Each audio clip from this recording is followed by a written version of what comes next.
calon wakil Bupati Paslon nomor urut 2, silakan untuk dapat memberikan pertanyaan. Waktu 3 menit dimulai ketika Anda mulai bicara. Pak Sukirman yang sahabat saya yang saya hormati. Bapak, Pekalongan itu mempunyai demokrasi yang luar biasa. Ada dari sisi selatan itu pegunungan, kemudian sisi utara ada laut, Pak. Memang saat ini namanya tanggul laut sudah dibangun, Pak. Namun penyelesaian masih terjadi, Pak. Masih ada. Nah, bagaimana langkah-langkah Bapak dalam rangka untuk menyelesaikan secara tuntas permasalahan rob yang ada di pesisir. Kemudian, demokrasi yang di atas, Pak, itu adalah tanahnya sangat ekstrim dan itu potensial untuk sliding, Pak, untuk longsor. Bagaimana Bapak dalam hal ini untuk menanggulangi atau program apa yang akan Bapak lakukan? Kemudian yang ketiga, penanggulangan sampah, Pak.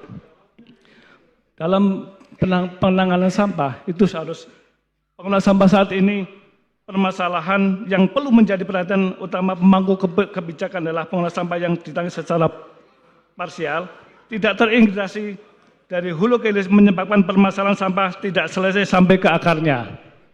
Yang akan saya sampaikan, Bapak, dengan penanganan sampah RDF, Pak. Refuse, divide, fuel, itu bagaimana tentang penanganan Bapak yang akan dilakukan dengan sampah. Satu lagi, Pak, mengenai infrastruktur jalan. Saat ini dari data yang kami miliki, Kabupaten Pekalongan hanya memiliki kondisi jalan 700 km atau tepatnya 696 km. Namun, Pak, hampir 100 km saat ini mempunyai perkerasan adalah kerikil. Nah, apa langkah Bapak dalam hal untuk ketersediaan kebatasan dana APBD untuk menanggulangi atau memperpanjang bahkan menambah jumlah jalan yang ada di Kabupaten Pekalongan? Terima kasih, Bapak. Masih ada waktu, Bapak? Masih ada waktu? Cukup. Baik, silakan untuk dapat dijawab waktu 5 menit. Terima kasih. 5 menit pas 5 pertanyaan, masing-masing 1 menit. Sahabat-sahabat sekalian, Bapak Ibu sekalian, terima kasih Pak Amin. Pak Amin senior saya. Terima kasih, saya akan menjawab dulu pertanyaan yang terakhir soal infrastruktur. Saya kalau tidak salah makanya tadi di awal saya menyampaikan Pak Amin sebaiknya bergabung saja di pemerintahan untuk dandani jalan-jalan kita yang rusak. Karena saya paham Pak Amin itu bidangnya di situ. Pak Amin juga mempunyai catatan terlibat di dalam pembangunan jalan tol.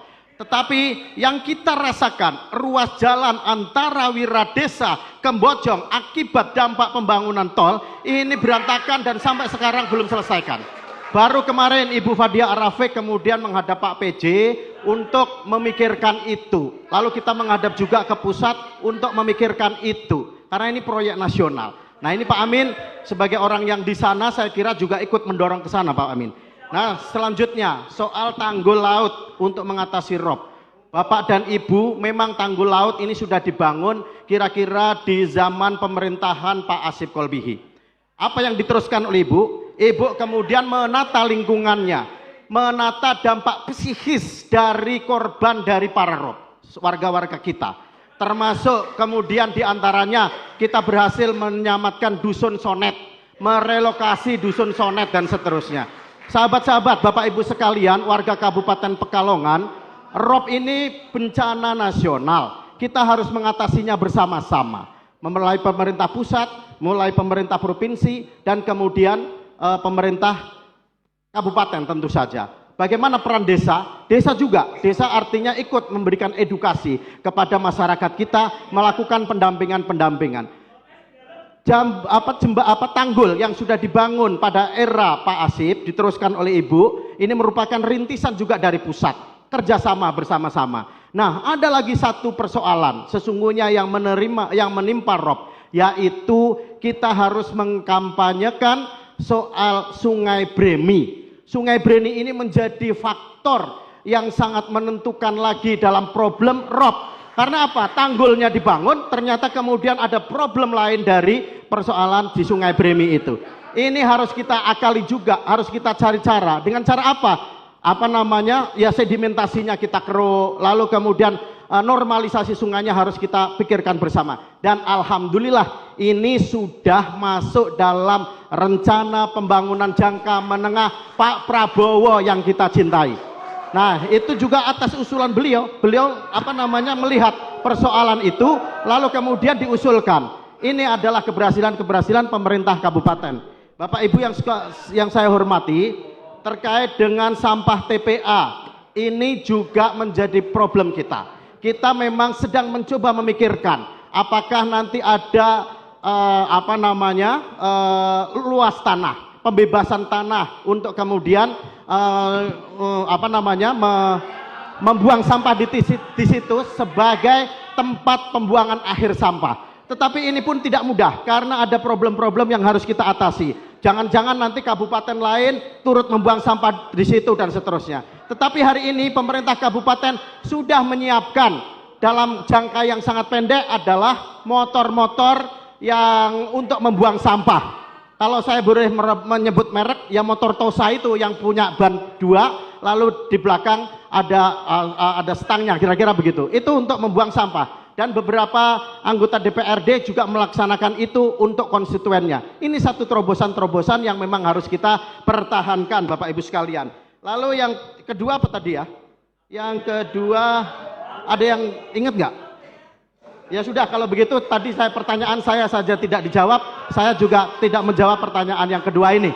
Sahabat-sahabat sekalian, Bapak dan Ibu sekalian, itu kira-kira gambaran-gambaran yang bisa kita sampaikan. Sekali lagi Bapak Ibu sekalian, membangun Pekalongan itu tidak bisa berdiri sendiri, harus sinergi dengan pemerintahan yang ada hari ini, dengan pemerintahan pusat, dengan pemerintahan provinsi, dengan pemerintahan desa, dengan juga dengan komponen-komponen eksternal yang ada.